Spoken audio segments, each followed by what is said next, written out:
வணக்கம். 2026 பொங்கலுக்கான தமிழக அரசோட சூப்பர் பரிசு அறிவிப்பு வந்தாச்சு. இது என்ன, யாருக்கெல்லாம் கிடைக்கும், எவ்வளோ கிடைக்கும், எல்லாத்தையும் வாங்க இப்போ விரிவா பார்க்கலாம்.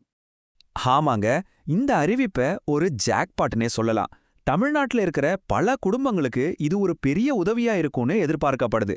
மக்கள் எல்லாருமே பொங்கலை சந்தோஷமா கொண்டாடணுங்கிறது தான் இதோட முக்கியமான நோக்கம். சரி, எல்லாருமே ரொம்ப ஆவலா கேக்குற கேள்வி, எவ்வளவு பணம் கிடைக்க போகுது? இப்போதைக்கு கிடைக்கிற தகவல் படி ஒவ்வொரு குடும்ப அட்டைக்கும் ரொக்கமா 3000 ரூபாய் கிடைக்க போகுதாம். சரி, வாங்க இந்த அறிவிப்பு பத்தி இன்னும் கொஞ்சம் விரிவா பார்க்கலாம். பொதுவா ஒவ்வொரு வருஷமும் பொங்கல் பரிசு தொகுப்பு கொடுப்பாங்க. ஆனா இந்த தடவை அதோட சேர்த்து ரொக்க பணமும் கொடுக்க போறதா சொல்றது தான் இதுல ஹைலைட்டே. உண்மையை சொல்லணும்னா நிறைய பேர் ஒரு 5000 ரூபாய் கிடைக்கும்னு எதிர்பார்த்தாங்க. ஆனா இப்போதைக்கு 3000 ரூபாய்னு அறிவிச்சிருக்காங்க. இதுக்கு காரணம் அரசின் நிதி பற்றாக்குறையா இருக்கலாம்னு சொல்லப்படுது. ஓகே, அடுத்தது ரொம்ப ரொம்ப முக்கியமான கேள்வி. இந்த 3000 ரூபாய் பரிசு யாருக்கெல்லாம் கிடைக்க போகுது? யார் யாருக்கு தகுதி இருக்கு? வாங்க பார்க்கலாம். இப்போதைக்கு வர்ற தகவல் படி தமிழ்நாட்டுல இருக்கிற சுமார் 2.25 கோடி, அதாவது 2.25 கோடி குடும்ப அட்டைதாரர்களுக்கும் இந்த பரிசு போய் சேரும்னு சொல்றாங்க. யோசிச்சு பாருங்க, இது எவ்வளவு பெரிய திட்டம்னு. அப்படின்னா ரேஷன் கார்டு வச்சிருக்கிற எல்லாருக்குமே பாகுபாடு இல்லாம இது கிடைச்சிடுமா? அதுதான் இப்போ அடுத்த கேள்வி. ஆனா இதுல சில முக்கியமான நிபந்தனைகள் இருக்குங்க. வாங்க அதையும் என்னன்னு தெரிஞ்சுக்கலாம். ஆமாங்க, சிலருக்கு இந்த பரிசு தொகுப்பு கிடைக்காது. அதுக்குன்னு சில நிபந்தனைகள் இருக்கிறதா தகவல்கள் சொல்லுது.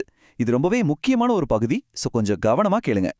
யார் யாருக்கு தகுதி இல்லைன்னு பாத்தீங்கன்னா, பொதுத்துறை நிறுவனங்கள்ல வேலை செய்யறவங்க, மத்திய மற்றும் மாநில அரசு ஊழியர்கள், அப்புறம் இன்கம் டாக்ஸ் கட்டுறவங்களுக்கு இந்த பரிசு கிடைக்காதுன்னு சொல்லப்படுது.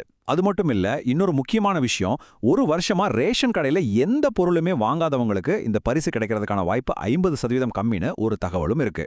சரி, ஒருவேளை உங்களுக்கு தகுதி இருந்தா இந்த பரிசை எப்படி வாங்குறது? அதோட வழிமுறை என்ன? அது ரொம்ப சிம்பிள் தான், வாங்க பார்க்கலாம். இதுக்கு மொத்தம் 2 ஸ்டெப்பு தான். முதல்ல கூட்டுறவுத்துறை அதிகாரிகள் உங்க வீட்டுக்கே வந்து டோக்கன் கொடுத்துட்டு போயிடுவாங்க.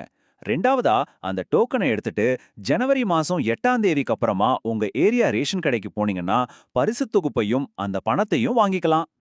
இங்க ஒரு முக்கியமான விஷயத்த நாம மறக்கவே கூடாது. நாம இதுவரைக்கும் பார்த்தது எல்லாமே முதற்கட்டமா கிடைச்ச தகவல்கள் தான். அதிகாரப்பூர்வமான அறிவிப்பு முதலமைச்சர்கிட்ட இருந்து இன்னும் கொஞ்ச நாள்ல வரும்னு எதிர்பார்க்கப்படுது. அப்போதான் எல்லா விவரங்களும் உறுதியாகும். அந்த அதிகாரப்பூர்வ அறிவிப்பு வந்ததும் எல்லா அப்டேட்ஸையும் உடனே நாங்க உங்களுக்கு கொண்டு வர்றோம். அது வரைக்கும் ஒரு கேள்வி, நாம இப்ப பார்த்த தகுதிகளின்படி நீங்க இந்த பரிசுக்கு தகுதி பெறுவீங்களா? யோசிச்சு பாருங்க. அடுத்த பதிவில் சந்திப்போம்.